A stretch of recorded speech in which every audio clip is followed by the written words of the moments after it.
previous episode, we enjoyed and discovered the Madeira island and found our favorite spot in a little quiet morning in the deserted islands. But now it was time to return to Lisbon.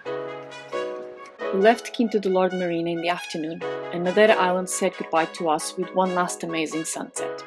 We made our way towards Porto Santo Island, also part of the Madeira archipelago, before we tacked north and faced a long, calm upwind sail, marked by the many different birds that visit us every day. And by one of those moments that make you think, this may have been a bad idea.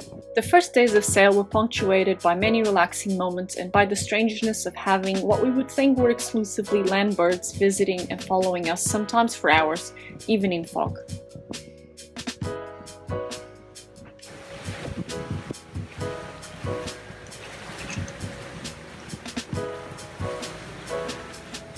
To all of them, we tried our best not to disturb or scare if they managed to land on the drink, seeking refuge on their long journey. After all, we were many hundreds of miles away from any landmass.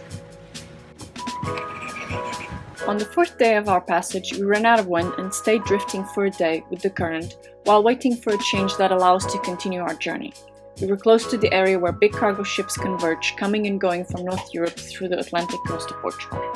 After a day drifting, we found ourselves getting closer to the shipping lanes than we would like, so the decision was made we would start the engine to cross that heavily trafficked zone and get closer to shore.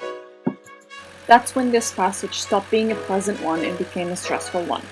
We had been experiencing problems with our engine when in rough seas, but now we were in calm waters and the engine just wouldn't run. By now we were dangerously in the middle of a shipping lane. At the same time, a man overboard message came through the VHF radio. It was close by and we couldn't help. We sat for hours listening while trying to solve our engine problem. We decided to open the tanks and jury-rig one of our spare fuel canisters. That's when we found the problem. Contrary to all received professionals' advice, we had diesel bug in the fuel, and it was clogging the fuel intake rod at the bottom of the fuel tank. After many attempts, we managed to clean it enough to run the engine normally.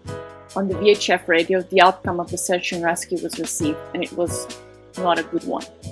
The mood to sail was gone. It had passed 5 days since our last weather forecast, so we motored through the rest of the day. We arrived at our destination late in that evening. We arrived to Lisbon after having completed around 2,500 nautical miles, visited 5 different territories over a 5-month period. Putting the dream and ourselves to the test, we concluded our season 0, the shakedown sail. We were now ready to enter the dream and wait for the beginning of our next sailing adventure.